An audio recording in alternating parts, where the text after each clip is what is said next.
Hey, Bill, what day is it? Hey gang, welcome back to Hey Bill, What Day Is It? The place to go to become familiar with all of the wide variety of nationally observed days on the American calendar. You can go to our channel and see the entire listing of our national days that we've already covered. Just click on the card above and it'll take you to a playlist of the fun days to observe. As long as you're clicking, you can go to the lower right-hand corner down here and click that little YouTube logo to get yourself subscribed. You wouldn't want to miss one of these, would you? Just as a word of warning, this is another food show. So be prepared to start getting hungry and craving the stuff we're talking about today. Every year on June 12th, we observe National Jerky Day. Jack Link's Beef Jerky and the Wisconsin Beef Council founded National Jerky Day in 2012. We're going to cover a lot of ground today in celebration of the rich history and immense popularity and nutritional benefits of dried meat snacks. I'm sorry about that last picture. I think my wife, who does the illustrations for my show, sometimes exceeds the limits of her medication. I'll bet you've begged your wife or your mom for a package of jerky while waiting in line at the grocery store checkout, don't you? Yeah. Well, I'll bet also that she told you that that was just junk food and too expensive. While it is a little pricey, this nutrient-dense meat is made lightweight by drying, so a pound of meat or poultry will weigh only about 4 ounces after transforming it into jerky. Just tell Mom that the 4-ounce package that you want is the equivalent of a pound of meat with the water removed.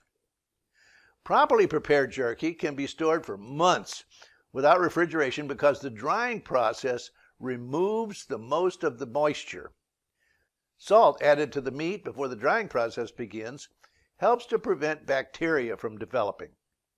Convenience stores, gas stations, supermarkets, and variety shops all across the United States offer a traditional jerky in individual servings and in larger packages too.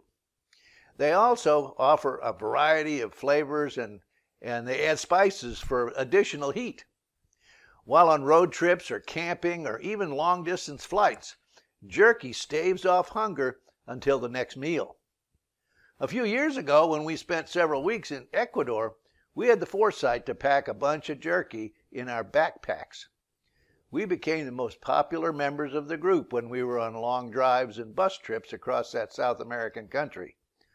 There weren't many fast food restaurants or convenience stores in the Andes.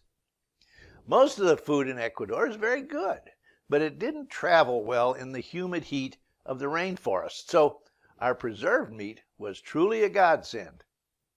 Jerky is easy to pack too, so easy in fact that due to its light weight and high level of nutrition, it's even been to space. Since 1996, astronauts have selected jerky as space food several times for space flights. Jerky is a form of meat preservation which is fresh meat and is dried to prevent it from spoiling. The word jerky comes from a South American native tribe called the Quechua, originally part of the ancient Inca Empire as early as 1550. They called it charqui, which means to burn meat. The Quechua used meat from alpaca and llamas that was boned and defatted, cut into slices, and pounded thin and rubbed with salt. The meat was then sun-dried or smoked over a fire. The Spanish conquistadors picked up on this and eventually named it charqui. When they invaded the Americas, they saw that the natives of North America were drying meat from buffalo, elk, and deer as well.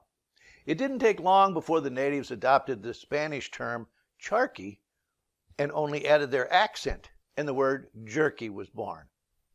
This method of preserving meats enabled people to consume high-protein fuel that was readily available and eat it when food was scarce. Jerky became a staple foodstuff of early American pioneers and cowboys. Over the years, people discovered that the meat tasted better by the addition of various spices and began consuming it for its taste rather than out of necessity. Today, there are so many types of jerky that anyone who says they don't like jerky just hasn't found the right one yet.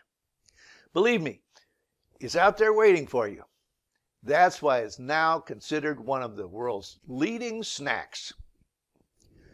Contrary to popular belief, beef jerky is actually a healthy snack. It's an excellent source of protein, low in fat and calories, and has minimal carbohydrates per serving. Yes, the calorie count does vary a little depending on the brand and the flavor, but this is the original beef flavor. Plus, the rest of the nutritional values don't vary much at all.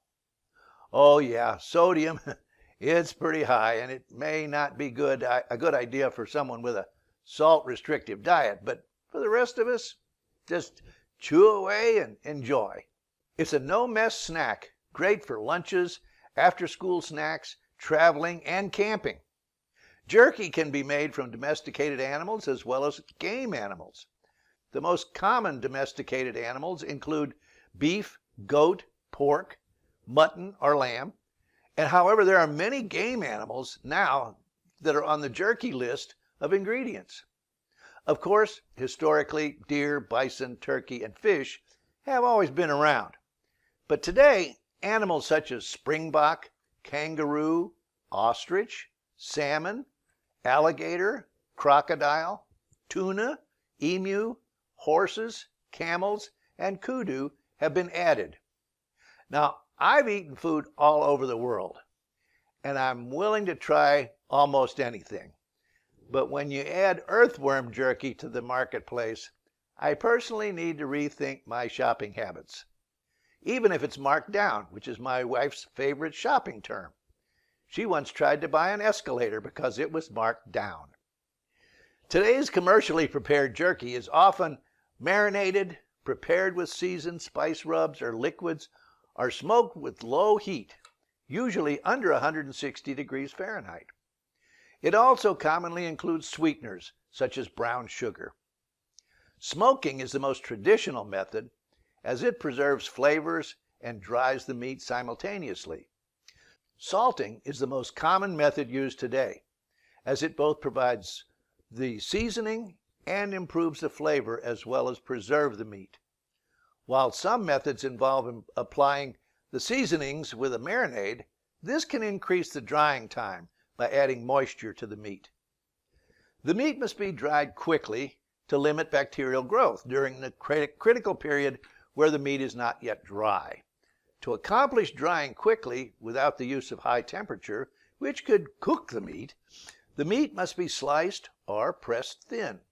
In industrial settings, low temperature drying ovens with many heater elements and fans make use of exhaust ports to remove the moisture-laden air.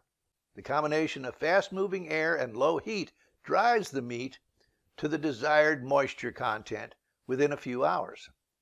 The raw, marinated jerky strips are placed on racks of nylon-coated metal screens, which have been sprayed with a light vegetable oil to allow the meat to be easily removed. The screen trays are placed closely together in layers on rolling carts, which are then put into the drying oven. As much of the fat as possible has to be trimmed from the meat prior to drying, as fat increases the chances of spoilage. Most add a chemical preservative, such as sodium nitrite, that is used in conjunction with the historical salted drying procedure to prepare jerky. The slim possibility of spoilage is the reason that, other than adding potassium nitrite, modern manufacturers vacuum pack their product. This is to prevent the risks of bacteria. The vacuum seal removes any air that could allow bacteria to grow. If you make it yourself, don't omit this important step. By the way, although it will be kept sealed for months, once you open it, eat it within a week, as if an open bag of jerky is going to last more than 30 minutes. Jerky is now ready to eat and needs no additional preparation and can be stored for months without refrigeration. Its long shelf life makes it perfect for family preparedness kits. Traditional jerky, made from sliced whole muscle meat, is readily available in the United States, Mexico, and Canada in varying meats, brands, and qualities, both as packaged and unpackaged. It is very popular in areas such as Texas, where there's a long history of jerky as a food for the pioneers and cowboys. While the cowboys didn't have any refrigerators on the chuck wagons, they did have a lot of beef, salt, and hot, dry sunshine, the main ingredients of jerky. A similar, less expensive product is made with finely ground meat, mixed with flavors, then the mush is processed into thin, dried strips. The finished item may be labeled as jerky, but with the qualifier ground and formed. I've tried it, but I prefer whole sliced meat. This product is widely available in general interest stores such as supermarkets and convenience stores. Also popular is shredded dry jerky, or meat floss, sold in containers resembling snuff or dip. Jerky made in the traditional style is also a ubiquitous staple of farmers markets and gun shows all over North America. The Bible tells us that when the Israelites longed for meat in the Sinai desert, God promised he would provide enough meat for a month. Then he directed thousands of quail to their camp, where the birds dropped in exhaustion. The Hebrew people probably were familiar with preserving dried salted quail while they were enslaved by the Egyptians. While the thousands of quail were indeed a bounty, in order for them to last a month without spoiling, they would probably have had to been preserved by drying, salting, and smoking, which would have been the equivalent of making jerky today. Yes, our God is so generous that we have to get creative in order to take advantage of everything he supplies. But don't worry, he will always bring you more tomorrow. I'm Bill Wasore, and this is Hey Bill, What Day Is It? Now get out there, enjoy some jerky, and share it with a friend. After all, that's what he gave you so much for. And have a triumphant day.